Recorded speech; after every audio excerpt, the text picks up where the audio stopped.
Ce matin, nous avons le frère Paul qui va nous conduire dans la parole. Donc, maintenant que Wilfried est sorti dans la louange, il faut qu'on voit si Paul sorte aussi dans la prédication. C'est le vase communicant. Hein? Il y a une place qui part, une place qui... Donc, on veut demander à Paul de venir. En passant, vous savez qu'à l'Église, on voudrait que tous ceux qui sont...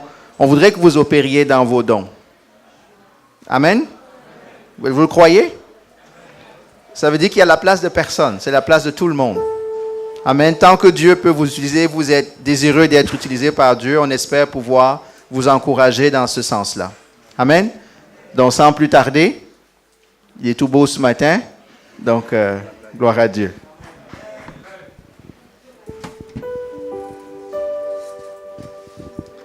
Alléluia. Que le Seigneur vous bénisse.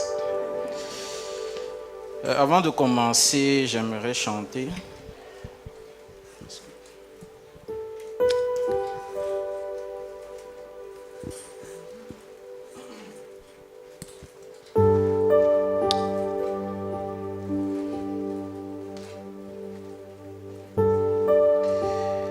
Que tes vives eaux inonde nos âmes, que ton Saint-Esprit vienne et prenne le contrôle. Chaque situation qui trouble nos pensées, nos soucis, nos fardeaux, à tes pieds nous déposons. Que tes vives eaux, inondent nos âmes, que ton Saint-Esprit vienne et prenne le contrôle. Chaque situation qui trouble mes pensées, nos soucis, nos fardeaux, à tes pieds, nous déposons. Oui, Jésus, Jésus, Jésus,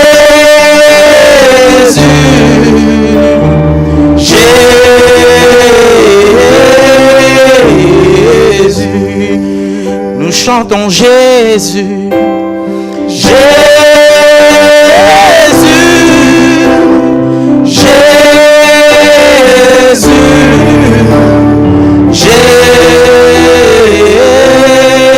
Jésus, nous chantons Saint-Esprit, Saint-Esprit, Saint-Esprit,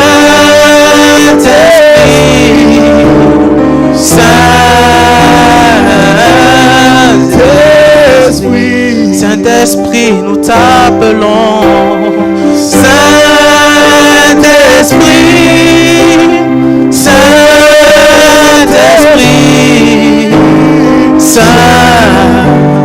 Saint-Esprit, oh que tes vives eaux, inondent mon âme, que ton Saint-Esprit viens et prenne le contrôle. Chaque situation qui trouble nos pensées, nos soucis, nos fardeaux, à tes pieds nous déposons. Nous chantons Jésus, Jésus,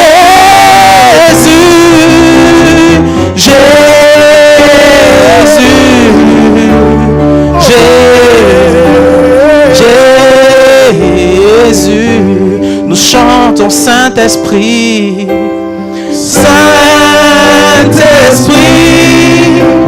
Saint-Esprit, Saint. Seigneur mon Dieu, je veux te bénir et te remercier. Parce que si nous sommes présents aujourd'hui dans ta maison, c'est uniquement par ta grâce Seigneur, nous te bénissons parce que tu nous as mis à part en nous sauvant par ton Fils Jésus-Christ, notre Seigneur et notre Sauveur. Seigneur, voici maintenant que nous voulons écouter ton message. Seigneur, je me remets dans ton bras puissant afin que ce ne soit ni mon intelligence, ni ma sagesse, ni ma personne qui parle à ton peuple, Seigneur. Mais je prie ton Saint-Esprit de prendre maintenant possession de mes membres, de ma bouche, de mes pensées, afin que la parole qui sortira, Seigneur, édifie ton peuple au nom puissant de Jésus. Seigneur, je te prie, Éternel des armées, que tu te lèves contre les principautés démoniaques dans les lieux célestes qui se sont levés pour empêcher tes enfants de recevoir en ce matin. Nous les anéantissons et nous les brisons dans le nom tout puissant de Jésus. Seigneur, je te dis merci parce que là où 2 ou 3 sont réunis en ton nom, tu es là. Et je crois, Seigneur, que tu es présent au milieu de nous.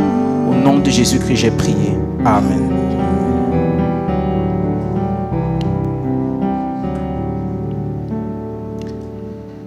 Alléluia. Donc, merci José. Pour mon message, j'ai tenu à ne pas trop m'éloigner des messages que le pasteur a donnés. Je suis un peu resté dans son sillage, mais je vais toucher un autre aspect. Donc, pour commencer, très vite, on va lire 1 Corinthiens 13, verset 13. 1 Corinthiens, chapitre 13, verset 13.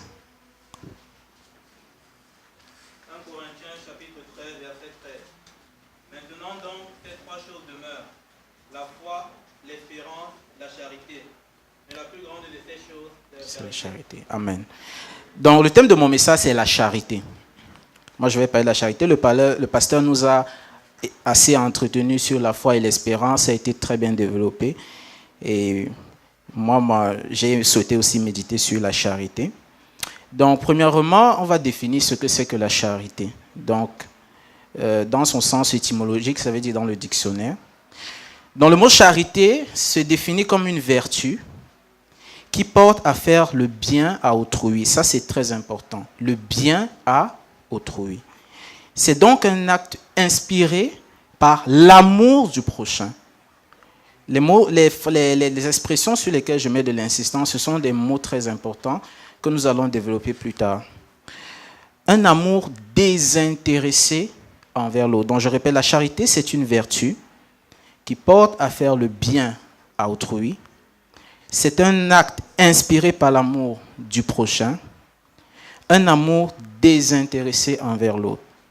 Et j'ai souhaité aussi prendre la définition du mot vertu, parce que de fois on dit vertu, vertu, vertu, puis ce qui est bien, ce qui est bon, mais sans vraiment en comprendre la profondeur du sens.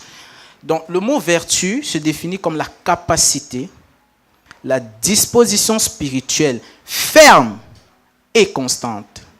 Ferme et constante, qui conduit un individu à agir en accord avec un idéal moral ou religieux ou avec la loi divine, à faire le bien, à éviter le mal en dépit des obstacles rencontrés.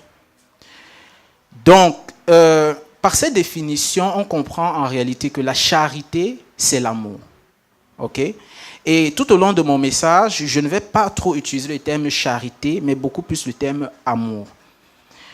Parce que de nos jours, dans notre société, on utilise beaucoup ce mot. J'aime. Les parents le disent à leurs enfants, les enfants le disent à leurs parents, les maris le disent à leurs femmes, les femmes le disent à leurs maris, les frères le disent à leurs frères, les sœurs se le disent, les amis se le disent. Mais quel est vraiment le sens de ce mot? Parce que ce dont je me suis rendu compte, c'est que c'est un mot qui est trop utilisé, mais qui est à la fois mal utilisé. Parce que c'est basé uniquement sur les émotions et les sentiments que nous pouvons ressentir.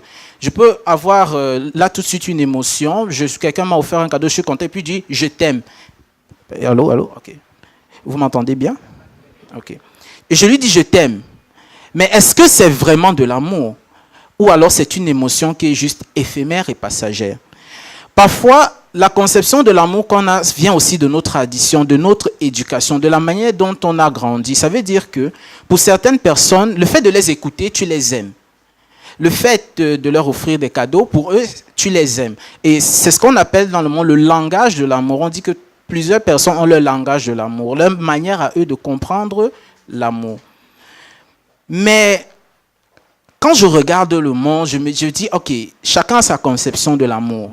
D'accord, prenons ça comme ça. Mais quand je regarde la définition même de l'amour qui est une vertu, je me rends compte que cet amour n'est ni ferme, ni constant. Alors, si ce n'est pas ferme et ce n'est pas constant, ça veut dire que ce n'est pas le vrai amour, en fait. Et là, nous ne sommes même pas encore dans la Bible. Nous sommes dans le dictionnaire. Ça veut dire que le monde lui-même a défini l'amour comme quelque chose de ferme et de constant. Mais quand on regarde comment ils font, comment ils agissent, ils disent « je t'aime », mais ils font des choses qui ne sont ni fermes ni constantes. Ça s'évapore comme ça, comme de la fumée. Alors je me suis dit, ok, c'est sûr que dans le monde, on ne va pas trouver la solution à ce problème. On ne va pas pouvoir répondre à notre question. Alors je suis allé dans la Bible. Et dans 1 Jean 4, verset 8, on ne va pas le lire. La Bible dit que Dieu est amour. Et je me suis attardé là-dessus. J'ai dit, la Bible ne dit pas Dieu a l'amour. C'est différent. Dieu est. Ça veut dire qu'il est la représentation de l'amour. L'amour, c'est la nature profonde même de Dieu. Et comment alors quelqu'un qui n'a pas la nature de Dieu peut dire qu'il aime? Expliquez-moi, frère, comment c'est possible? Comment un païen peut dire je t'aime alors que Dieu est amour? Un athée qui ne croit ni en Dieu ni en rien dit qu'il aime alors que la Bible nous dit que Dieu est amour. Ça n'a pas de sens, ce n'est pas cohérent. Et alors, je me suis demandé, mais ok d'accord, les païens oui, les païens n'aiment pas parce qu'ils n'ont pas Dieu, mais qui peut alors aimer? Évidemment, seul le chrétien peut aimer finalement. Parce que le chrétien est le seul qui révèle la nature de Christ, qui révèle la nature de Dieu. Et par conséquent, l'amour n'est donc pas une option pour le chrétien. Parce que les chrétiens pensent souvent que « oh, je peux aimer »,« oh, je ne peux pas aimer ». Non. Tout chrétien aime, en principe. Tout chrétien qui a reçu la nature de Dieu, qui a reçu la nature de Christ, aime automatiquement. Ce n'est pas un choix. La foi, ce n'est pas un buffet où on prend l'amour, on prend la foi, c'est un bundle, c'est un package, c'est un combo. Tu prends tout. Donc tu ne peux pas dire que je suis chrétien, mais je ne l'aime pas. Je suis chrétien, mais lui, je ne l'aime pas. Ça n'a pas de sens. Tu n'es pas chrétien. Parce que la nature même du chrétien, c'est d'aimer. C'est un devoir. Plus qu'un devoir, c'est une nature. Et c'est pour cela que Jésus, lorsqu'on lui a demandé, mais Seigneur, quel est le plus grand des commandements? Et nous allons lire dans Matthieu 22, versets 37 à 39. Matthieu chapitre 22, versets 37 à 39. Si quelqu'un a trouvé, il peut lire. Matthieu chapitre 22, verset 37. Jésus lui répondit, tu aimeras le Seigneur ton Dieu de tout ton cœur, de toute ton âme et de toute ta pensée. 38.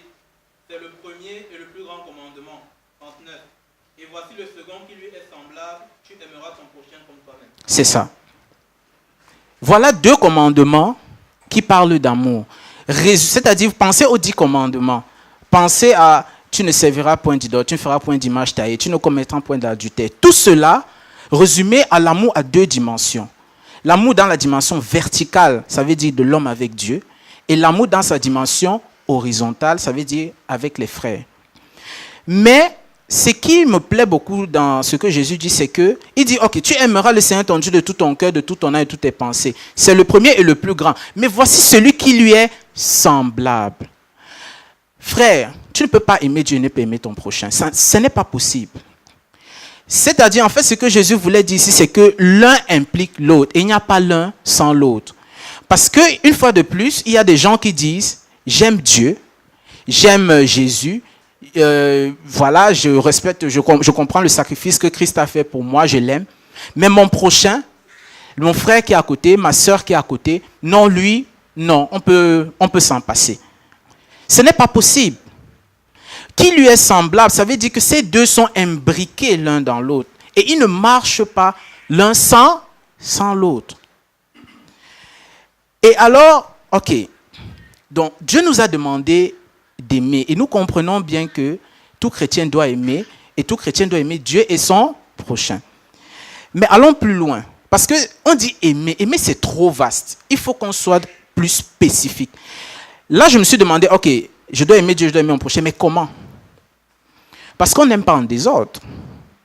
Jésus a dit dans Jean 13, verset 34, il dit, je vous donne un commandement nouveau.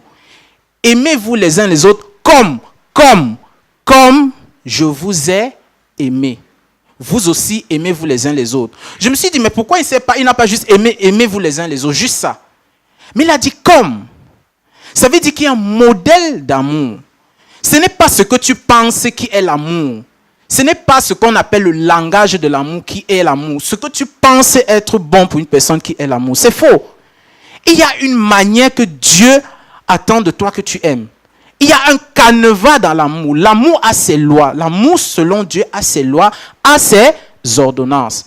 Ce n'est pas parce que tu me donnes quelque chose que tu m'aimes. Tu peux me donner, ça me détruit. Ce n'est pas parce que tu m'écoutes que tu m'aimes. Ce n'est pas parce que tu me parles que tu m'aimes. Je suis désolé. Je sais que tu m'aimes lorsque tu es dans le canevas de Christ. Et c'est ça que, malheureusement, dans l'Église, on voit beaucoup. Ça veut dire, les gens ne consultent pas Dieu pour savoir comment ils doivent aimer leurs frères, comment ils doivent aimer leurs sœurs. Oh, quelqu'un vient avec un problème. Oh, je vais prier pour toi. Est-ce que c'est ça? Est-ce que tu vas prier pour lui? Est-ce que c'est ça que Dieu attend de toi? Parfois, nous faisons des prières où Dieu ne nous attend pas et nous détruisons même les personnes. Je vais vous prendre un exemple. Quand les gens viennent avec les démons, je vois certains pasteurs, ils chassent les démons, mais parfois quand tu chasses un démon chez quelqu'un, tu le détruis. Parce que s'il n'a pas la parole de Dieu, l'Esprit de Dieu pour remplir son âme, mais qu'est-ce qu'il va faire? Il va retourner dans le monde, il sera pire. Alors, est-ce que tu l'aimais en chassant le démon? Non. Tout cela parce que tu n'as pas consulté Dieu. Selon ta pensée, tu pensais qu'il faut chasser les démons. Non, il faut examiner. Il y a des démons, il y a des gens qui sont possédés, on ne les chasse pas tout de suite. Ils ont besoin d'abord de recevoir la parole avant qu'on chasse le démon. Et il y a beaucoup de gens qui se sont perdus comme ça dans l'église. Parce qu'ils viennent, oh on chasse les démons, oh il tombe. Après rien, vide, il est vide. Mais le démon va chercher 7 plus méchants. Et quand il retourne dans le monde, on est surpris de voir ce qu'il fait. Des choses horribles. Ça veut dire ce qu'il ne faisait même pas avant, il le fait. Est-ce qu'on l'a aimé? Je vous pose la question. Alors, je me suis posé la question, okay, comment alors Jésus a aimé? Quel est son canevas? Quel est le canevas de Dieu? Alors, dans Jean 3,16, vous le connaissez tous, on dit, car Dieu a tant aimé le monde qu'il a donné. Je me suis d'abord arrêté là. Frère, toute personne qui aime donne. L'amour ne laisse pas oisif. Tu ne peux pas dire que tu aimes Dieu et tu es dans l'église comme un passager, un étranger, un sympathisant. C'est faux. Parce que l'apôtre Paul disait dans 2 Corinthiens 5, verset 14, que l'amour me presse. L'amour de Dieu met une pression. Ça pousse à une action, à faire quelque chose. Mais nous venons à l'église comme ça. Tu viens, tu écoutes la parole, tu écoutes la langue, après tu sors. Et on te demande, tu aimes Dieu? Oui, j'aime Dieu. Non. Quelle est l'action que tu poses dans ta communauté pour faire avancer l'église, pour faire avancer l'œuvre de Dieu? Chez toi où tu vis, quelle est l'action que tu poses pour faire avancer le ministère de Dieu? Tu es juste un chrétien passif. Et tu dis que tu aimes Dieu. Ce n'est pas compatible. Parce que Dieu dans son grand amour pour l'être humain a donné. Il a donné quelque chose. Et quelque chose de valeur. Il a donné son Fils unique afin que nous soyons sauvés. Et j'aimerais qu'on lise, et là je vais beaucoup m'attarder sur ce passage. Nous allons lire Marc 10, versets 17 à 24. Et ça c'est vraiment l'essence même de mon message. c'est la parabole, pas la parabole, c'est l'histoire de l'homme riche. Marc chapitre 10. Comme Jésus se mettait en chemin, un homme accourut et se jeta à genoux devant lui. Bon maître, lui demanda-t-il, que dois-je faire pour hériter la vie éternelle? Jésus lui dit, Marc 10, verset 17 à 24. Jésus lui dit, pourquoi m'appelles-tu bon? Il n'y a de bon que Dieu seul. Tu connais les commandements, tu ne commettras point d'adultère, tu ne tueras point, tu ne déroberas point, tu ne diras point de faux témoignages, tu ne feras tort à personne, honore ton père et ta mère. Il lui répondit, Maître, j'ai observé toutes ces choses dès ma jeunesse. Jésus l'ayant regardé l'aima et lui dit, il te manque une chose, va, vends tout ce que tu as, donne-le aux pauvres et tu auras un trésor dans le ciel. Puis viens et suis-moi. Mais affligé de cette parole, cet homme s'en alla tout triste, car il avait de grands biens. Jésus, regardant autour de lui, dit à ses disciples qu'il sera difficile à ceux qui ont des richesses d'entrer dans le royaume de Dieu.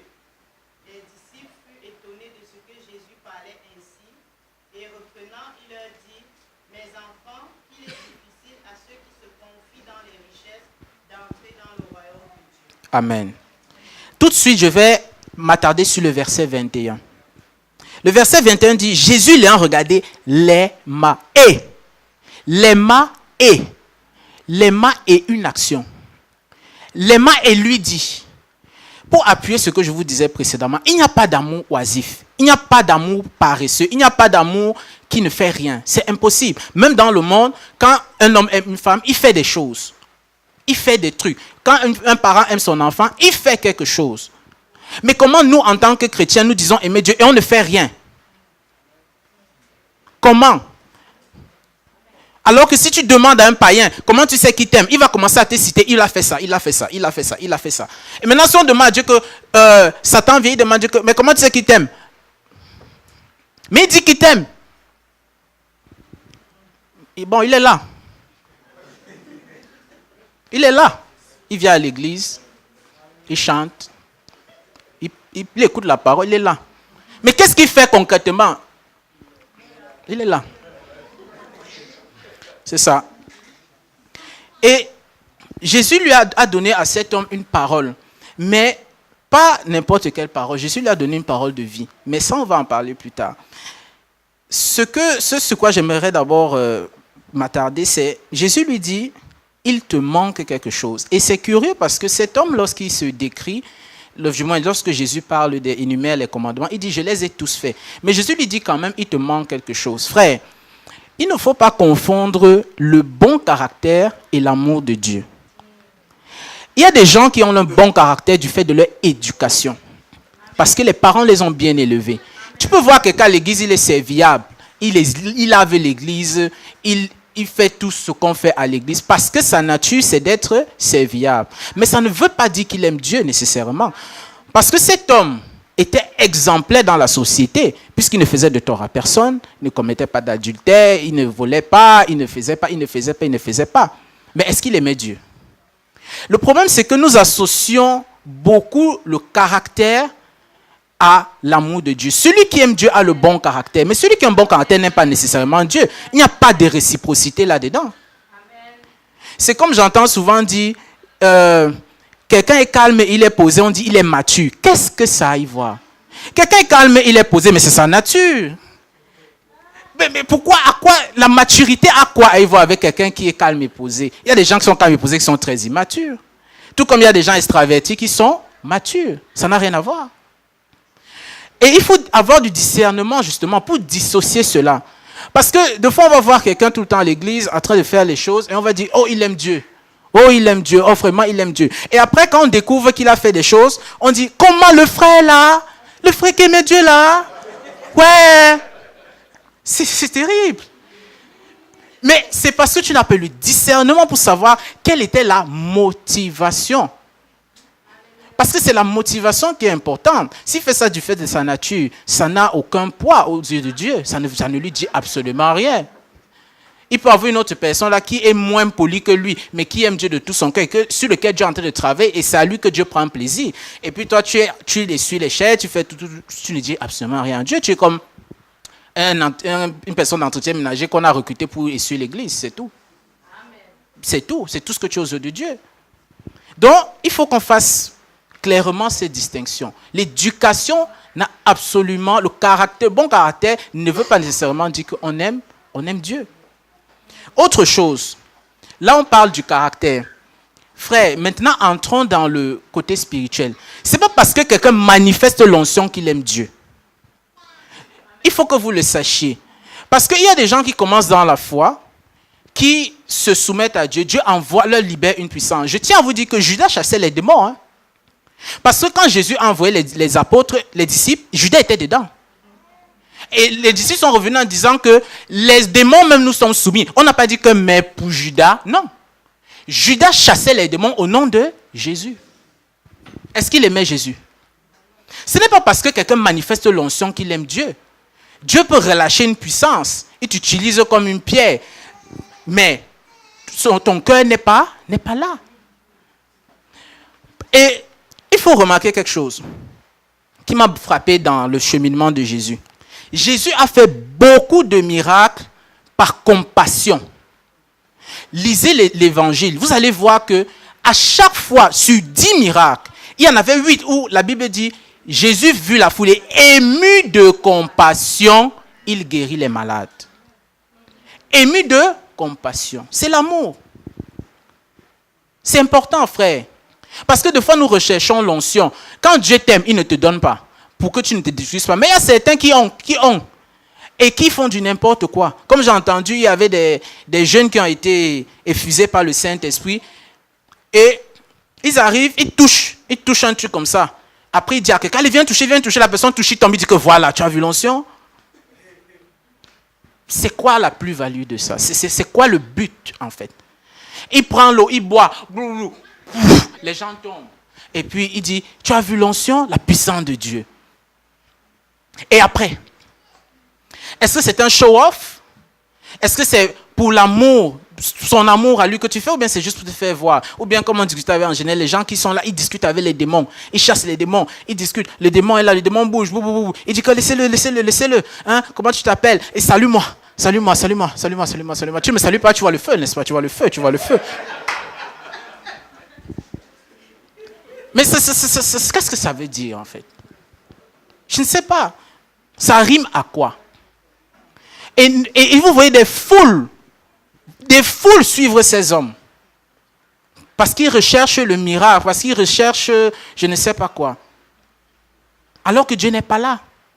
Et c'est ces sortes de personnes dont Jésus parle en disant qu'au dernier jour, serviteur de l'iniquité, je ne t'ai jamais connu. Et pourtant, il chassait les démons, il guérissait les malades, il faisait tout. Nous devons avoir du discernement, frère.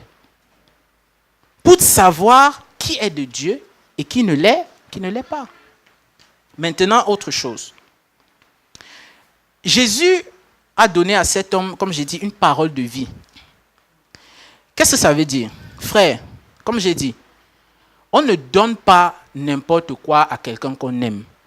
Surtout le chrétien doit donner la vie. Si tout ce que tu fais à quelqu'un ne lui donne pas la vie, tu ne l'as pas aimé. Et quand je parle de la vie, je parle de la vie éternelle. Parce que là, je ne parle plus des païens, parce que les païens, ils sont païens. Ils n'ont pas Christ. Mais toi qui es en Christ, toute action que tu poses envers quelqu'un, soi-disant que tu aimes, doit lui donner la vie. Et maintenant, vraiment frère, il y a quelque chose qui me surprend toujours dans l'église. Moi, je vais parler des célibataires, ok? D'abord. Non, parce qu'il faut qu'on commande d'abord par soi-même. C'est ça. Quelqu'un me dit,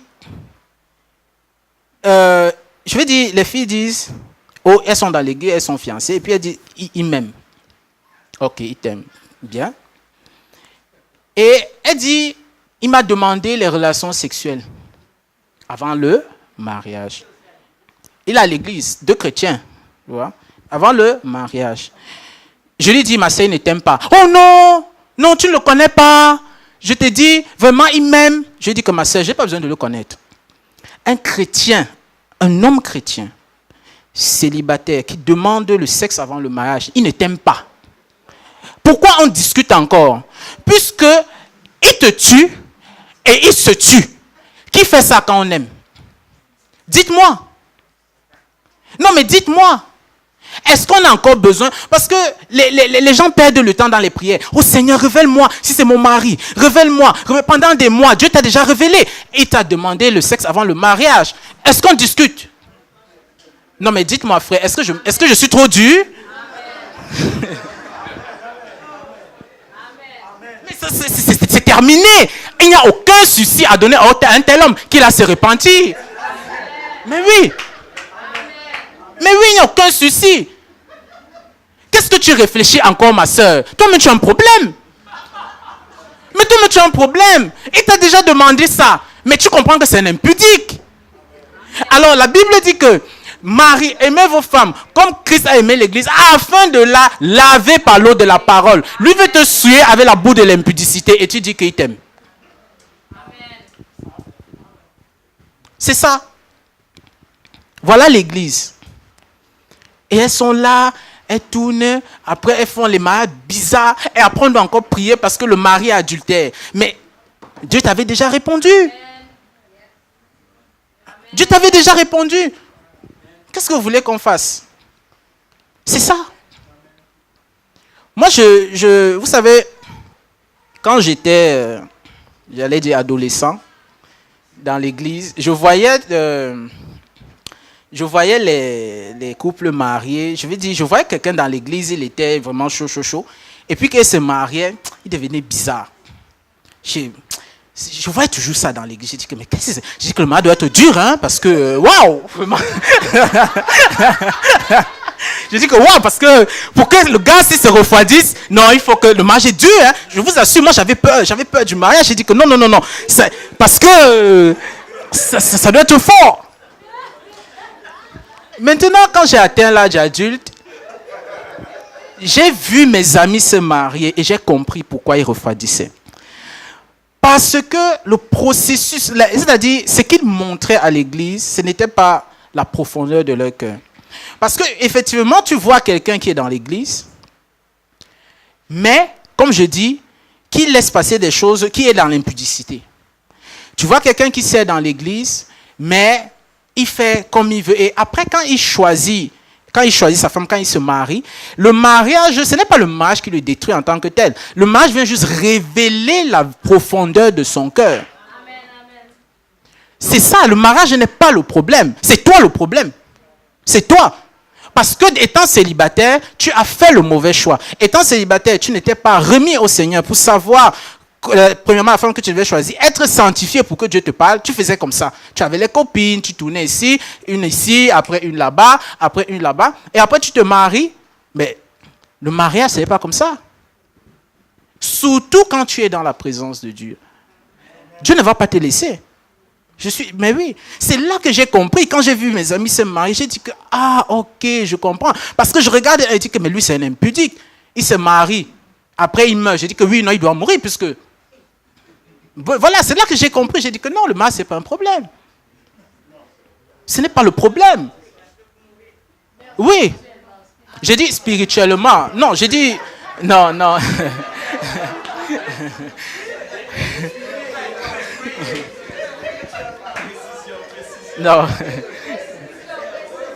Non, s'il vous plaît. Mourir spirituellement, s'il vous plaît. Nous ne commettons pas les mêmes. Je suis même meurtrier. S'il vous plaît. Mourir spirituellement. S'il vous plaît. Et c'est ça. Et vous savez, c'est ça que je dis. Toi, tu viens, tu dis que tu aimes ton frère, tu aimes ta soeur, tu es homme célibataire et tu viens, tu fais l'impudicité dans l'église. C'est-à-dire, tu détruis les soeurs, tu te détruis. Et puis, on te demande, tu aimes Dieu? Tu dis, oui, j'aime Dieu. Tu es une soeur, vraiment, excusez-moi les soeurs, vraiment. Vraiment les soeurs, je m'excuse déjà en avance. Je m'excuse déjà. S'il vous plaît, vraiment les sœurs. Parlez à vos sœurs dans le corps du Christ aussi. Parce que les sœurs viennent souvent et disent, non, moi je cherche vraiment les hommes. D'accord. Mais elle s'habille, ça veut dire, elle est serrée, emballée, vraiment. C'est-à-dire, non, attendez, dites-moi frère. Si elle est emballée, elle est serrée. Maintenant, elle vient dans l'église. Moi, je suis, en général, elle là, il chante. Moi, je suis là, j'adore. Elle entre. Je dois maintenant combattre, c'est un combat de pensée. Oui. Oui. Mais oui. Je dois maintenant commencer un combat de pensée. Alors, est-ce qu'elle m'aime? Elle m'a déconnecté de Dieu. Parce que moi, j'étais en train d'adorer le Seigneur. Et elle, là, j'ai dit, maintenant, Seigneur, chasse ses pensées. Chasse ses pensées. Non, Seigneur, je ne veux pas. Seigneur, je ne veux pas. Je ne veux pas. Frère. Non, mais dites-moi. Tu viens, tu incites à la séduction. Les frères célibataires, tu viens, tu chauffes les maris des autres. Parce qu'il y a des maris des autres qui sont là. Ils te regardent aussi.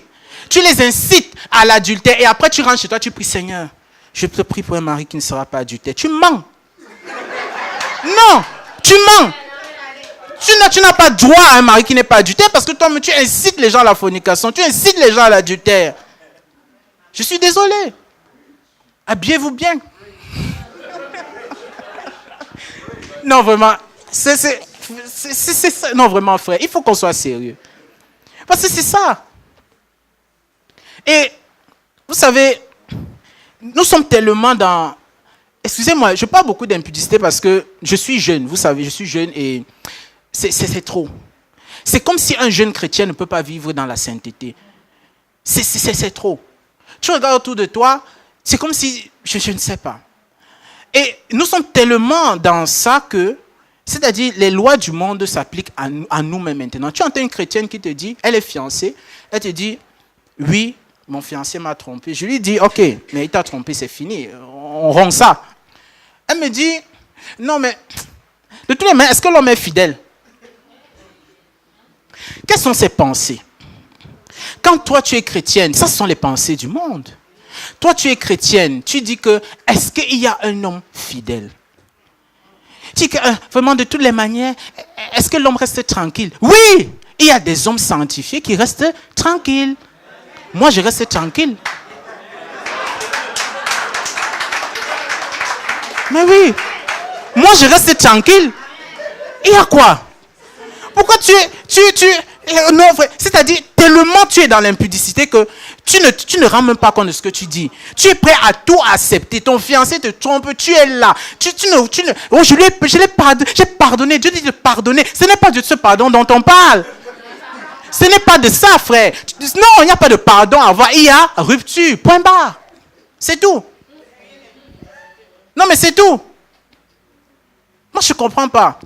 Et le pire, c'est que ce ne sont même pas que les jeunes filles. Des mères disent ça à leurs filles dans l'église. Oh ben moi, ma fille, je te dis, l'homme, il ne reste pas tranquille. Qu'est-ce que ça veut dire, mère? Qu'est-ce que ça veut dire? Qu'est-ce que ça veut dire? C'est terrible. Regardez dans quoi nous sommes. C'est-à-dire que, même les païens, j'ai connu certains païens qui savent même se retenir, qui savent dire que non, j'attends vraiment la bonne personne. Mais les chrétiens, je ne sais pas. Et ça, c'était les jeunes. Mais maintenant, vous savez, dans le ministère qu'on fait pour le Seigneur, ici, pour les personnes qui sont impliquées dans l'œuvre de Dieu, je tiens à vous exhorter, parce que moi-même, j'en fais partie.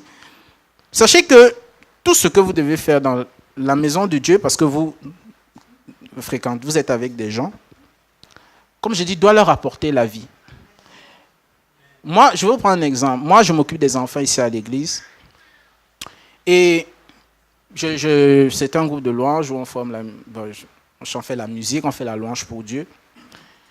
Et puis, je leur dis toujours que, vous savez, l'important, ce n'est pas de venir ici et de chanter.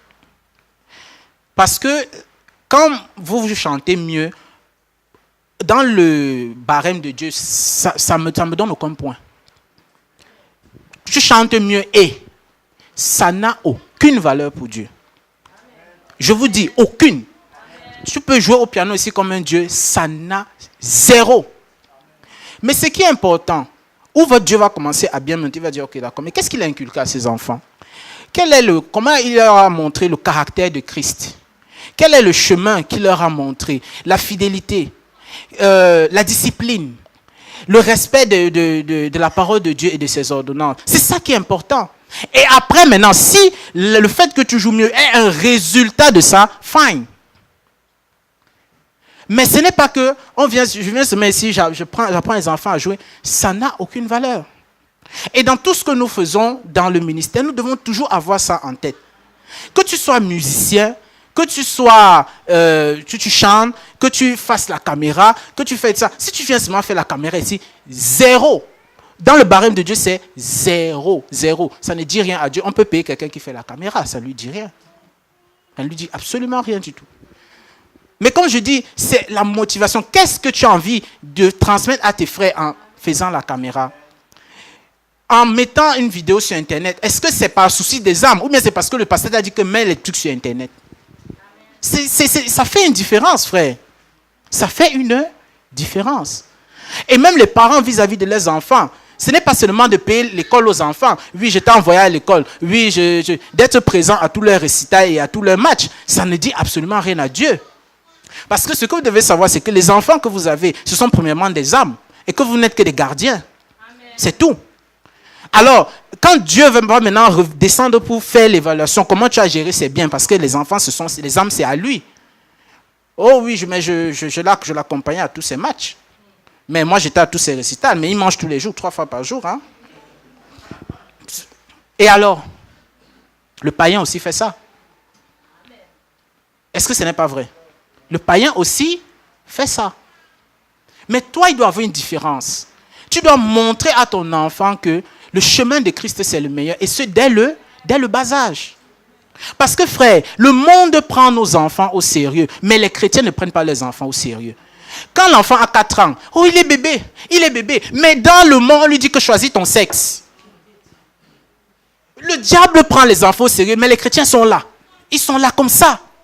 Il laisse ses enfants comme ça. Tu prends l'enfant, tu le mets devant caillou. De 7h le matin à 7h le soir. Caillou. Non, mais c'est vrai. Et le diable, lui, il éduque nos enfants depuis le bas âge. Depuis le ventre, il prend nos enfants, il éduque. Et toi, tu dis qu'il est petit.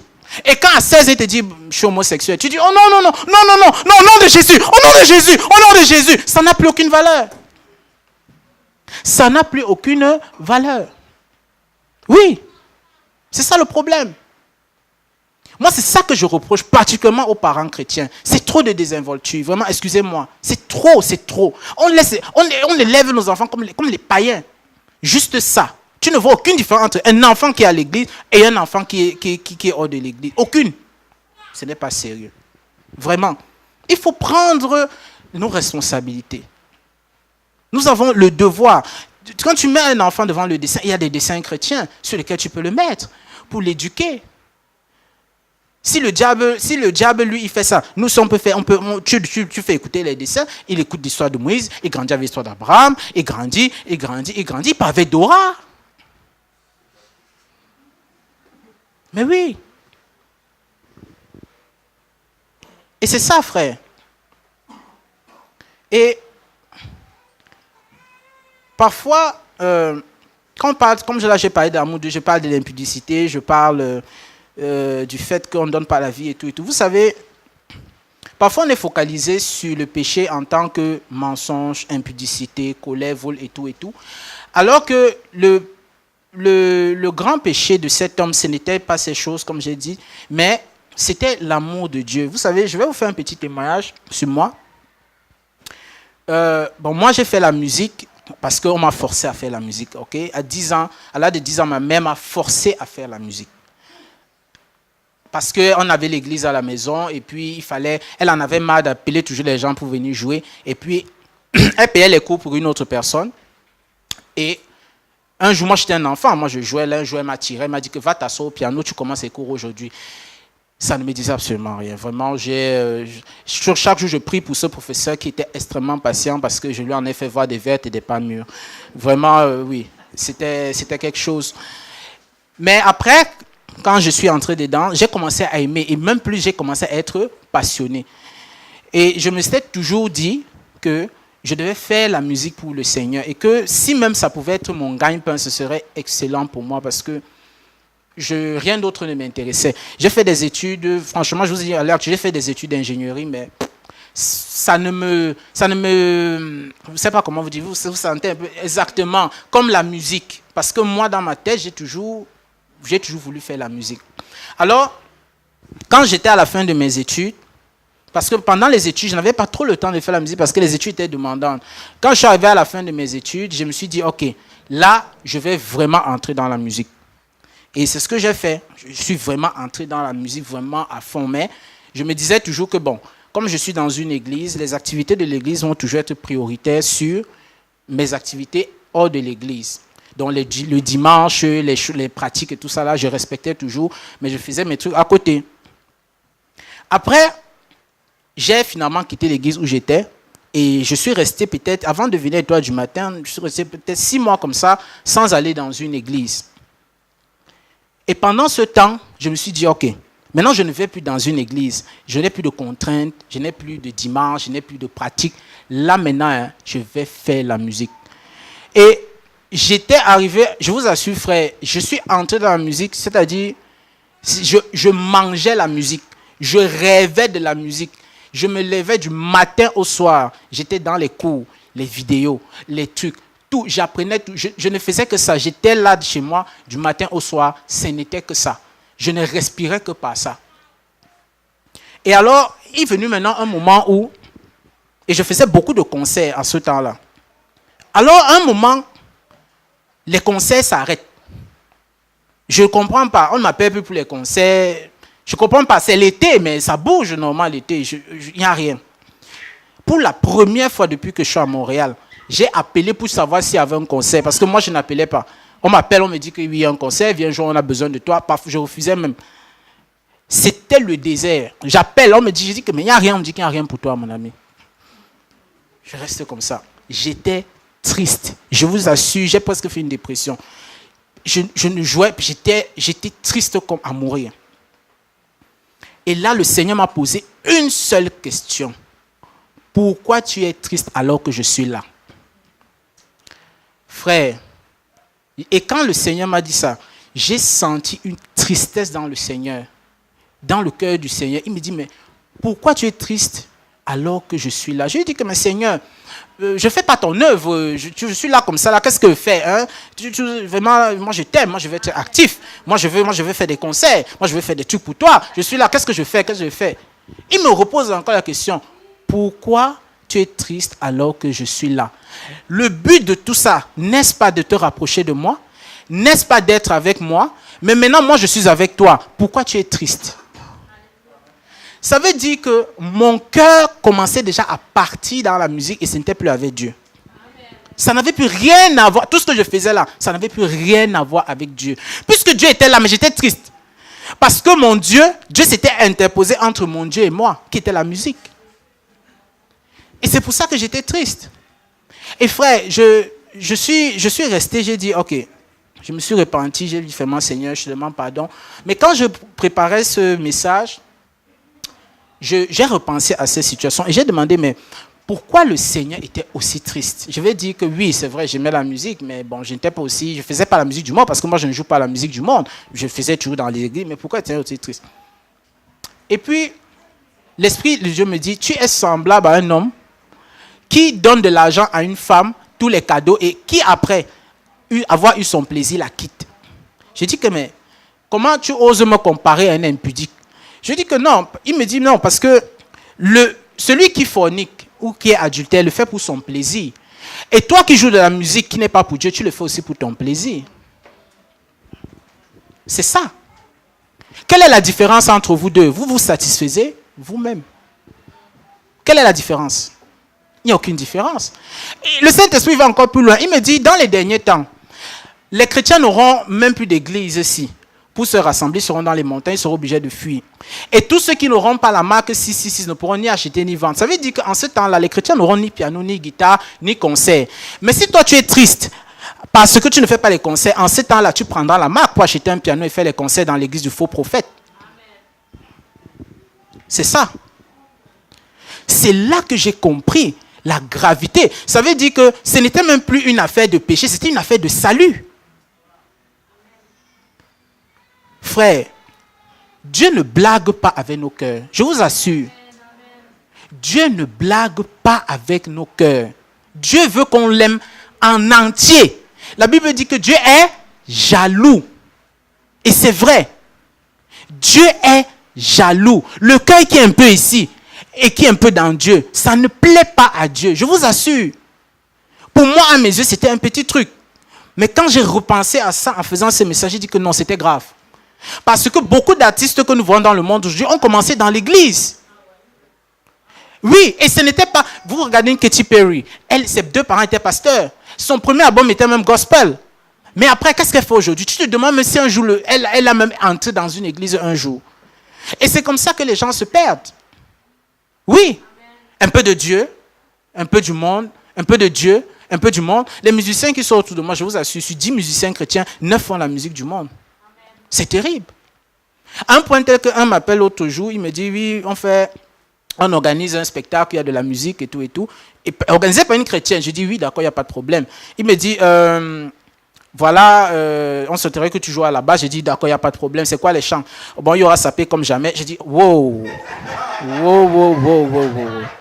Tu voulais dire sapé comme Jésus? Il me dit, non. Sapé comme jamais. Et puis il enchaîne avec les chansons du monde. Je vous dis que même une chanson de Dieu, il n'y avait pas dedans. J'ai dit que frère, je ne joue pas la musique du monde. Écoutez la réponse du frère. Ah bon? C'est vrai? Tu ne joues que la musique du monde? Il était surpris. Un soi-disant chrétien, frère. Un événement organisé par une chrétienne qui passe le temps à aligner les chansons du monde. Regardez comment nous sommes. Et on va lui demander, tu aimes Dieu? Oui, j'aime Dieu. Tu vas lui demander à elle, tu aimes Dieu? Oui, j'ai organisé un événement. C'est comme ça. Ça n'a pas de sens. Frère, vraiment, nous devons nous repentir. Nous devons vraiment nous repentir. Je vous dis, comme j'ai dit vraiment, Dieu ne blague pas. Quand j'ai eu cette révélation, je me suis repenti et j'ai vraiment décidé vraiment de servir Dieu, de lui donner maintenant tout mon cœur. Ça veut dire que je fais la musique, mais je ne fais pas la musique pour plaire à Dieu. Je fais la musique parce que j'aime Dieu et parce que la louange est un résultat. Amen. Je vous assure, ça fait une grosse différence. Amen. Ça fait une grosse différence. Amen. Et Jésus lui dit après, pour continuer, parce que là je vois le temps qui est en train de partir. Jésus lui dit après, donne-le aux pauvres. Donne-le aux pauvres. Je vais dire, vends tes biens et puis donne-le aux pauvres. Et puis là, je me suis demandé, qui est pauvre? Le pauvre, oui, peut-être dans ce contexte, c'était celui qui n'avait pas l'argent. Mais le pauvre, c'est toute personne qui manque de quelque chose. C'est ça le pauvre. Et en réalité, nous tous ici, nous sommes à la fois riches et pauvres. Parce que tu as des richesses dans un domaine et tu es pauvre dans d'autres. Ça veut dire que moi, je suis peut-être riche en musique, mais il y a d'autres domaines où j'ai besoin de soutien parce que voilà, je suis pauvre dans ça. Et les richesses que nous avons, c'est, comme je dis, c'est le temps, c'est les dons, c'est les talents. Parfois, c'est même aussi l'argent. Mais le problème commence alors maintenant au moment où on demande aux chrétiens de laisser ça et de venir maintenant mettre ça au service de Dieu. Tu vois, c'est-à-dire les chrétiens ont les dons parce que tout chrétien a un don. Tout chrétien a un don et tout être humain a un talent. Maintenant, toi, tu es chrétien, tu as un don et un talent. Et moi, je suis là, je suis pauvre, j'ai soif peut-être, je suis pauvre peut-être dans la prière, je suis pauvre peut-être dans la méditation, je suis pauvre dans je ne sais pas quoi. Et toi, tu es là avec les dons. Et tu viens à l'église, tu pars. Est-ce que tu es différent de cet homme riche? Je te pose la question. Parce que cet homme riche a refusé de se séparer de ses dons pour suivre Jésus. Mais toi, tu ne veux pas te séparer de ton temps, te séparer de tes activités, te séparer de X ou Y pour venir me nourrir. Tu pars. On va te demander, tu aimes Dieu? Oui, j'aime Dieu, mais je suis à l'église tous les matins. Je suis là. Frère, ce n'est pas normal. On ne devrait pas supplier les gens pour mettre leur don en pratique. Le don est fait pour être exercé. Mais on supplie les chrétiens, s'il te plaît, chante. Non, tu ne chantes pas. S'il te plaît, ouais, joue. Tu ne joues pas. S'il te plaît, fais le site, fais la caméra. On supplie les chrétiens pour le don. C'est un très grand péché, mes frères. Parce que ce don vous a été donné pour nous. Puisque la Bible dit ceci. L'homme quittera son père et sa mère et s'attachera à sa femme, ils ne formeront qu'une seule chair. Et donc, le corps de l'homme ne lui appartient plus, et le corps de la femme ne lui appartient plus, mais à son mari et vice-versa. Mais alors, si nous sommes un même corps en Christ, ça veut dire que tes dons ne t'appartiennent pas, mais ils m'appartiennent à moi. Mais oui. Et mes dons ne m'appartiennent pas, mais ils t'appartiennent à toi. Tu n'as pas le droit de retenir mes dons. C'est pour moi. C'est pour l'Église. C'est pour l'édification du corps de Christ. Tu avais dit que quand tu pars comme ça, tu es à la fois un égoïste, doublé d'un voleur, parce que tu as pris mes choses. Mais oui, tu as pris mes choses. Ce n'est pas normal. On supplie les chrétiens pour tout. On joue, on chante, on fait ceci. Oh non, ça doit être spontané. Tu aimes Dieu? Oui. Viens alors. Non, je n'ai pas le temps. Il y a un truc là. Oh, ma femme a fait ceci. Oh, l'enfant a fait. Laisse la femme et l'enfant tranquille. Ce n'est pas ça. Je vous demande. Pierre était marié? Oui. Quand Jésus l'a appelé, est-ce que Jésus a dit que s'il te plaît, va d'abord consulter ta femme, après tu viens me répondre. Il a demandé ça? Quand Jésus a appelé Pierre, est-ce que Pierre a dit que Seigneur, attends, je vais consulter ma femme, après voir si je vais te suivre? Il a fait? Tu es plus marié que qui? Que Pierre?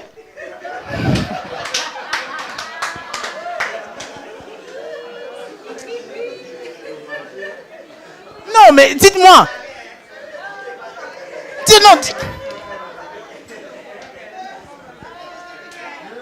Non, mais dites-moi alors. Dites-moi. Non, mais alors, dites-moi. Voici des hommes qui étaient mariés. Jésus ne leur a même pas questionné par rapport. Jésus ne voulait même pas savoir. Jésus a seulement passé la maison de Pierre comme ça. Il a guéri sa belle-mère. Allez, ils ont continué. Est-ce qu'il était là? La femme de Pierre le suivait partout. Est-ce qu'elle avait le choix? Pierre partait, il partait. Mais comment nous ici là? Oh non, attends, je vois ma femme. Attends, l'enfant. Non, frère. Non. Vraiment, ce n'est pas ça le cœur de Dieu. Vraiment, excusez-moi, on va régler nos comptes à la fin.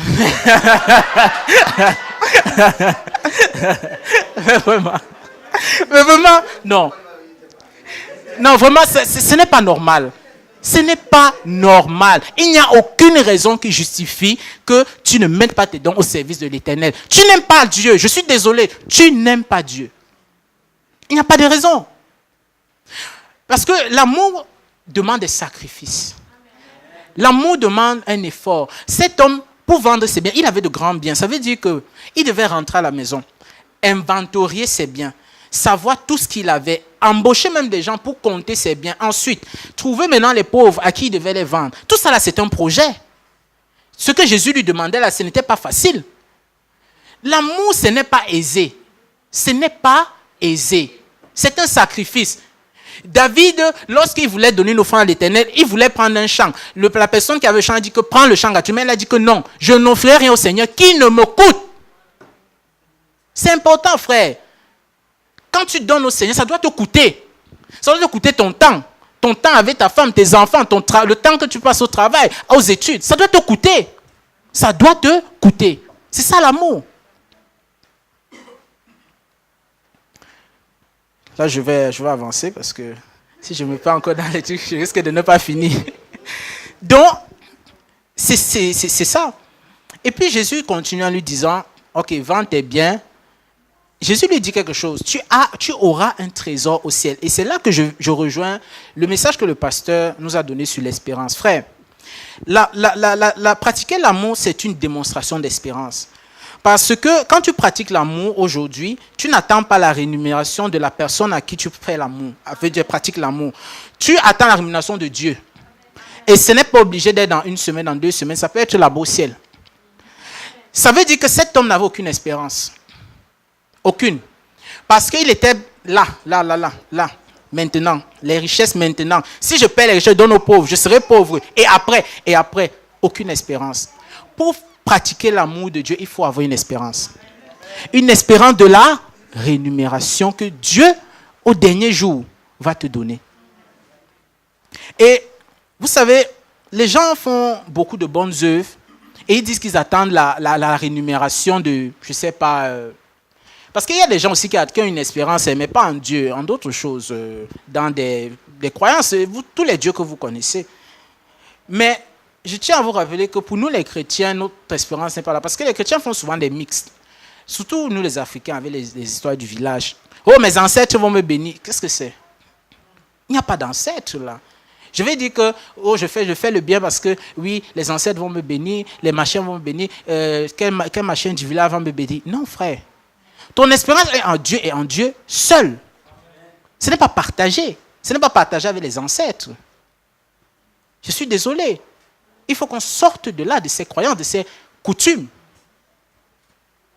de ces traditions qui en réalité nous éloignent de Dieu et qui prennent nos cœurs. Et on est là, on est dilué et on croit qu'on est avec Dieu alors qu'on n'est pas avec Dieu en réalité. L'autre chose, c'est que l'amour, c'est quelque chose de continuel. Parce que Jésus ne l'a pas seulement dit, vends tes biens, tu auras un trésor et puis va-t'en. Mais Jésus l'a dit, viens, suis-moi. Vends tes biens, puis viens, suis-moi. Je vais te montrer comment on continue dans l'amour. Parce que frère, il y a des gens qui viennent bien dans l'église, qui ont l'amour de Dieu et qui le manifestent, mais qui après le perdent ou se découragent. Il y en a énormément. Tu vois des gens au début, ils sont chaleureux, ils sont bien, ils viennent. Après, ils vivent des situations dans l'église, une frustration, un frère qui a mal parlé et tout ça. Là, il dit que non, moi je n'aime plus les frères. Vraiment, les gens de l'église là et tout. Où est l'amour?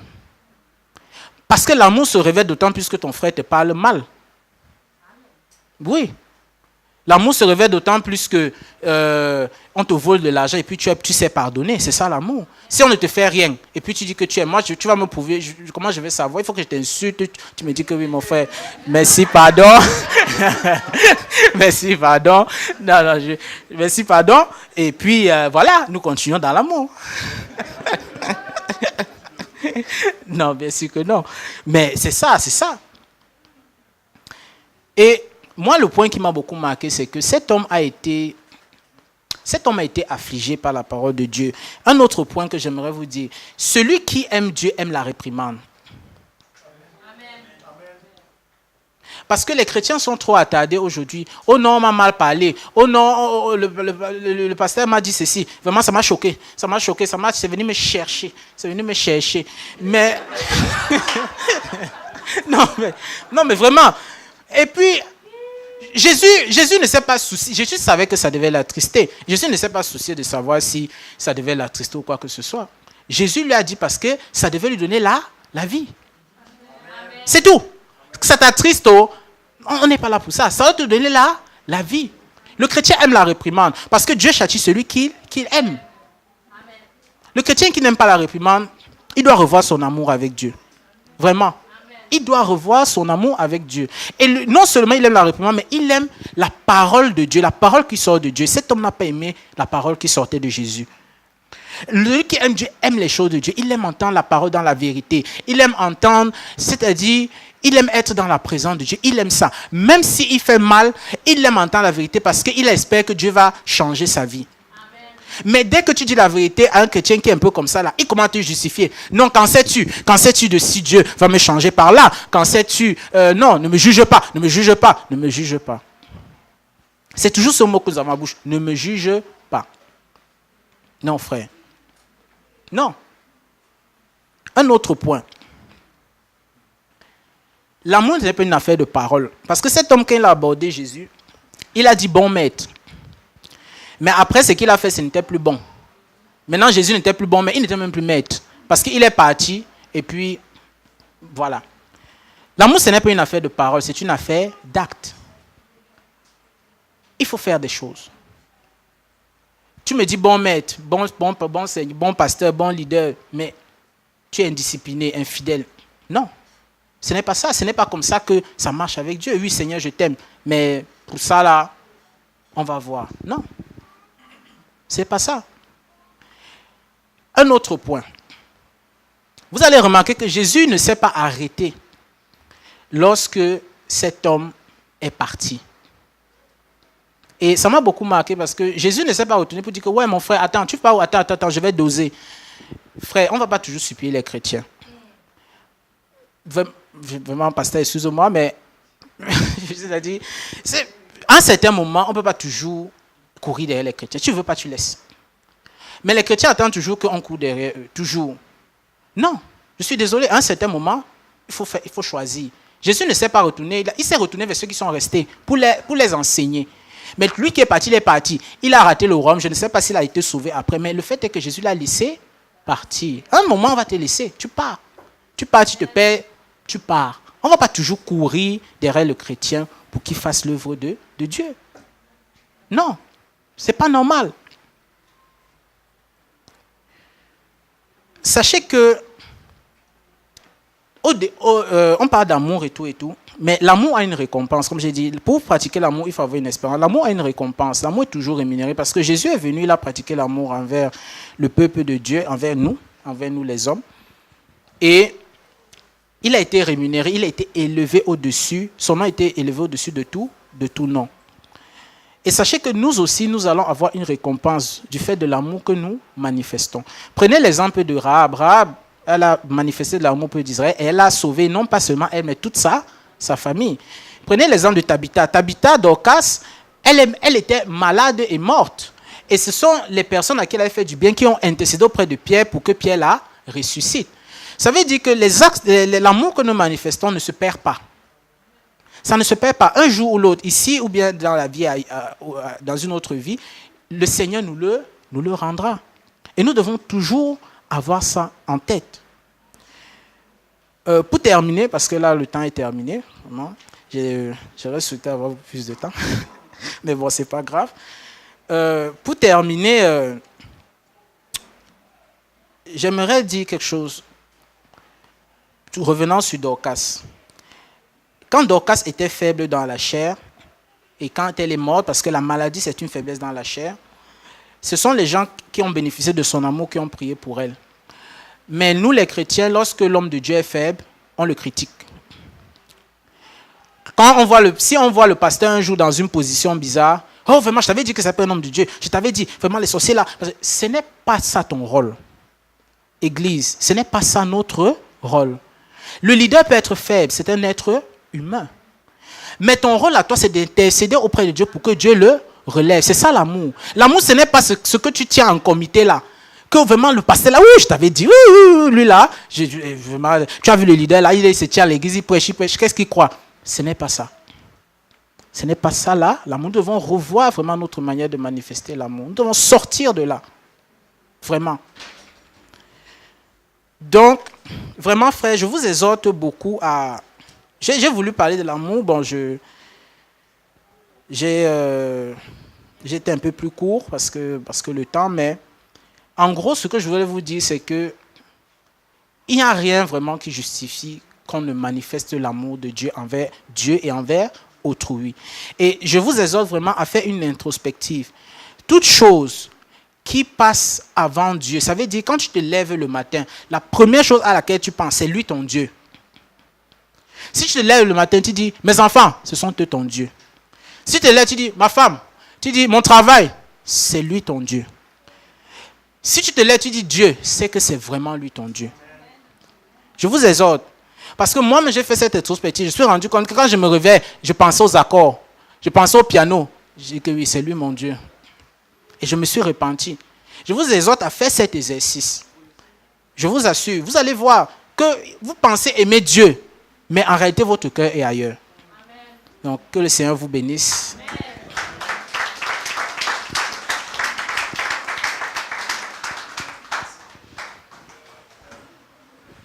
Gloire à Dieu. Amen. OK. Ça allait direct au but. Hein? À quoi tu penses à ton réveil? On va finir par ça. Donc, demain matin, n'ayez pas peur de vous réveiller et pensez à regarder sur quoi vous pensez. Amen. La parole dit qu'on peut tout faire, mais si on n'a pas l'amour, ça ne sert à rien. Et la réalité, comme le frère l'a dit, avec beaucoup de profondeur, j'espère que vous avez suivi ce qu'il a dit, au-delà des mots et des expressions qu'il a employées, parce que bien des choses qu'il a dites sont des vérités profondes. Notre rôle quand on écoute un message, c'est d'écouter ce que l'Esprit dit derrière le message, au-delà de tout. Et je pense que Dieu, après l'espérance, nous rappelle que le fondement de tout, de sa propre nature, c'est l'amour. Et l'amour, ce n'est pas l'amour comme les hommes, comme nous le définissons. C'est l'amour comme Dieu est. Amen. Que le Seigneur touche nos cœurs. Et la confession que nous devons tous faire si nous sommes honnêtes, c'est que nous ne pouvons pas aimer.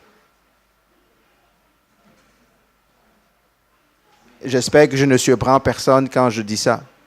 Si chacun est honnête avec son cœur et qu'il fait comme le frère a fait, va dans les Écritures et regarde ce que veut dire aimer, la seule chose qui sortira de notre bouche, c'est « Seigneur, je me repens de ce que je ne sais pas aimer, comme tu veux que j'aime. » Et si vous manquez cette vérité-là, si nous manquons cette vérité-là, notre vie d'amour en Dieu est misérable et improductive. Parce qu'une fois qu'on a cette réalité-là, alors on peut vraiment se tenir à genoux et dire « Seigneur, apprends-moi à t'aimer. Apprends-moi à aimer, comme il a dit, comme tu m'aimes. Pas comme mon mari ou comme mon papa ou comme mes amis aiment, mais comme tu m'aimes. Comme tu m'as aimé, comme tu m'aimes et comme tu m'aimeras. » C'est ça le modèle, le frère emploie le mot canevas, c'est ça le canevas que Dieu nous donne. De comparer notre amour. Et si nous sommes honnêtes, Jacques dit que la parole est comme un miroir. Il y en a beaucoup parmi nous qui sont mirés ce matin pour s'arranger pour venir à l'église. Quand vous vous êtes mirés, vous n'avez pas oublié ce que le miroir a dit. Parce que vous avez passé le peigne ou je ne sais pas ce que vous avez passé d'autre pour pouvoir corriger. La parole est un miroir. Ne partons pas ce matin en oubliant ce que Dieu nous demande. Aimes-tu comme tu dois aimer? Aimes-tu Dieu comme tu dois aimer?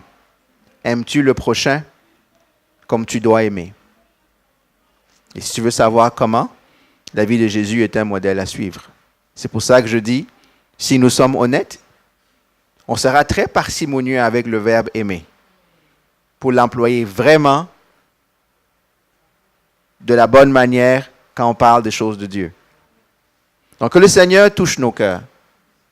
Que le Seigneur bénisse le frère pour ce qu'il a apporté. Amen. Comme on a dit, d'autres auront l'opportunité. C'est comme ça qu'on voit. Donc, on vous observe. L'occasion va se présenter à un moment ou à un autre. On veut que ce soit la prédication, que ce soit la louange, que ce soit autre chose. Vous allez voir des fois des dimanches des personnes différentes qui dirigent la louange. C'est peut-être les ministères visibles, mais il y a d'autres ministères, je dirais, invisibles, auxquels aussi des personnes vous êtes appelés. Et le frère l'a dit, chacun de nous a reçu un don, un talent. On a besoin d'organisateurs, on a besoin de l'administration de l'Église, c'est un don, c'est un talent. Ce n'est pas moins valorisable, moins valorisant que ceux qui sont devant. Tout ça contribue à l'édification. Amen. Donc on va prier que le Seigneur nous aide dans ce sens-là, à ce que nos cœurs s'inclinent vers son amour. Seigneur, nous voulons te bénir et nous voulons te rendre grâce. Merci Seigneur, toi qui nous rappelles encore que le fondement de la marche avec toi, c'est l'amour envers toi et l'amour du prochain.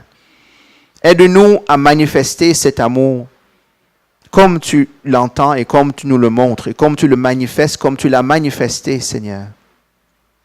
Moi, le premier, je veux te demander pardon.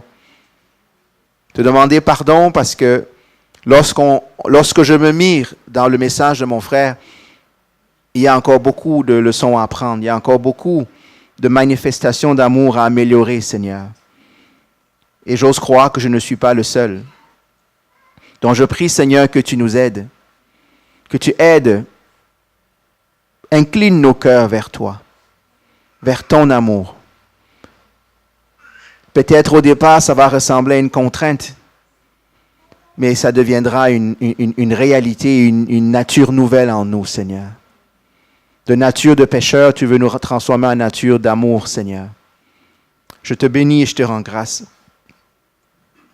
Aide-nous, Seigneur, à être des témoins, à être des modèles de l'amour que tu as manifesté et que tu manifestes encore dans nos vies, Seigneur. Je veux te bénir et te rendre grâce. Que nous soyons connus pour des personnes qui aiment. Tu as dit que c'est à l'amour que nous aurons les uns pour les autres, que les hommes sauront que nous sommes à toi, Seigneur, que nous t'appartenons. Je te bénis, mon Dieu, et je te rends grâce. Bénis ton peuple, raccompagne-nous. Merci pour la communion fraternelle. Merci, Seigneur, pour le temps qu'on passe et que les dons et talents se lèvent, Seigneur Jésus, afin que ton nom soit élevé, afin que ton corps soit édifié, Seigneur, et fortifié. Sois béni et sois glorifié. Dans le nom de Jésus, Amen. Soyez bénis. En passant, je rappelle qu'il y a des collations. Ne partez pas très